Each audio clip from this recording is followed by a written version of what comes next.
Assalamualaikum warahmatullahi wabarakatuh. Halo semuanya, perkenalkan nama saya Rocha Aurisa Adhari. Saya merupakan mahasiswi Ilmu Kelautan di Universitas Malikul Saleh dan saat ini sedang menempuh semester 6.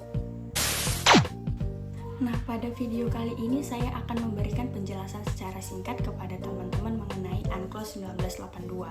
Di sini ada 7 poin yang akan saya jelaskan. Yang pertama, 1. Garis pangkal, kedua perairan pedalaman, ketiga perairan kepulauan, keempat laut teritorial, kelima zona tambahan, keenam zona ekonomi eksklusif atau yang kita kenal dengan ZEE, dan yang ketujuh laut lepas.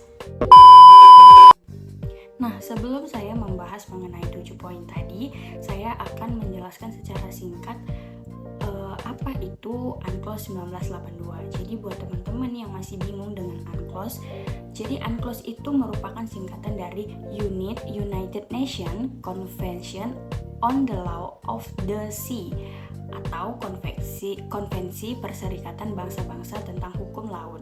Nah, ini merupakan perjanjian internasional yang mengatur semua aspek yang terkait dengan penggunaan dan pemanfaatan laut serta sumber daya alam di dalamnya. Berikut adalah penjelasan mengenai beberapa konsep utama dalam UNCLOS 1982. Yang pertama, ada garis pangkal.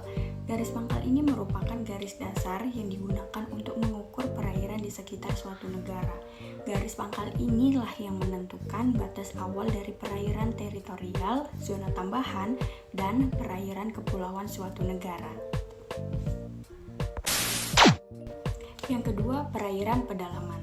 Perairan pedalaman merupakan perairan di dalam garis pantai suatu negara yang tidak dianggap sebagai perairan internasional, sehingga negara memiliki kedaulatan penuh atas perairan pedalaman ini. Yang ketiga, perairan kepulauan merupakan perairan di sekitar kepulauan yang dianggap sebagai satu kesatuan geografis dan politik, termasuk pulau-pulau yang terbuka secara alami.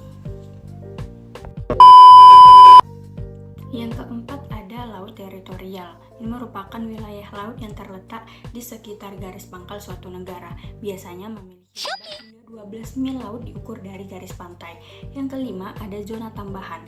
Merupakan wilayah yang terletak di luar laut teritorial hingga batas maksimum 24 mil laut dari garis pantai. Di zona ini, negara memiliki hak untuk mengatur aktivitas seperti penangkapan ikan dan penelitian ilmiah.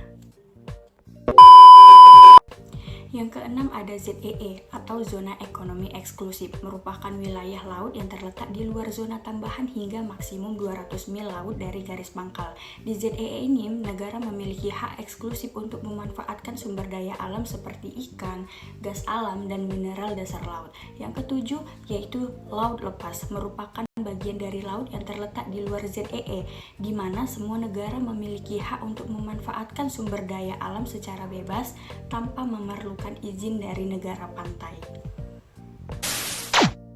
Nah, pasti teman-teman bertanya-tanya nih, apa sih hubungannya atau kaitannya UNCLOS 1982 ini dengan perairan laut yang ada di Indonesia?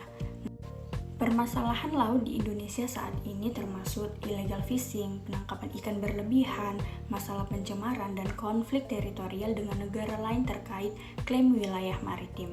Nah, UNCLOS ini memberikan kerangka hukum yang penting bagi Indonesia dalam menangani masalah ini, termasuk dalam menetapkan batas-batas wilayah yang sah dan mengatur pengelolaan sumber daya laut secara berkelanjutan.